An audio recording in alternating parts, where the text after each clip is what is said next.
30 hari, 30 soalan matematik. Hari yang keempat sekarang, kita ada julat data. Korang, this will be like the easiest question. Tengok kalau nak julat, in English called the range, you just take the biggest one, paling besar, tolak yang paling kecil. Jawapan, paling besar 15, paling kecil 5. Jawapan anda 10. Senang sangat. Okey, sebab senang sangat, cikgu nak tambah lagi satu benda boleh? Julat antara kuartil. Pernah dengar tak? Interquartile range, ini ada formula dia. First sekali, dia ada formula dia, Q3 tolak Q1. Apa tu Q3? Sukuan ketiga, apa tu Q1? Sukuan pertama, kena buat satu benda dulu. Siapa boleh jawab? Kena buat apa dulu? Kena susun menaik. Kena susunan apa? Susunan menaik. Let's go. Kecil 5, after you buat, you pangkahkan so that you tak akan confuse. Then we have 7, then we have 7. And then kita ada apa lagi? 9, lagi 10, 12, 15.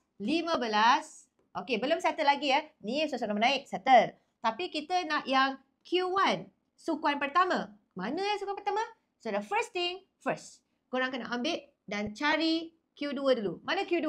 Q2 adalah median korang. Kalau siapa yang tak tahu ni panggil apa? Median. Okey, median tu ialah kat tengah. So kita tengok yang mana kat tengah. Contoh tengok Ini dengan ni. Yang ni dengan ni.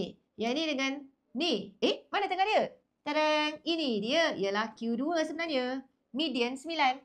Sekarang, mana Q1? Q1 kat sini. Tengok ni. Ini kan tengah. Ini group 1. Group 1, siapa kat tengah? Itulah jawapan dia. Yang kat tengah ni ialah Q1. Yang ini, group yang kedua. Mana tengah dia? Tengah dia ialah 12. Inilah Q3. Maka jawapan korang untuk julat antara kuartil, apa dia? Q3, 12, tolak Q1, 7. Jawapan 5. Ini kita panggil dia julat antara kuartil. Interquartile range. You can join my class Final Lab SPM if you want to. You can always reach out to me. Also, kalau korang nak beli buku Cikgu Debbie Fast Track SPM, ni pun nama dia Fast Track. Memang last minute study korang boleh guna buku ini. Semua kat dalam ni adalah topik dan soalan yang famous akan keluar dalam SPM. So, boleh belajar menggunakan buku ini for last minute study. Yes, for last minute study. Sebab dalam ni kan, ada soalan dan terus ada jawapan. Kejap cikgu tunjuk. Ada soalan, ada terus jawapan. Boleh beli sekarang.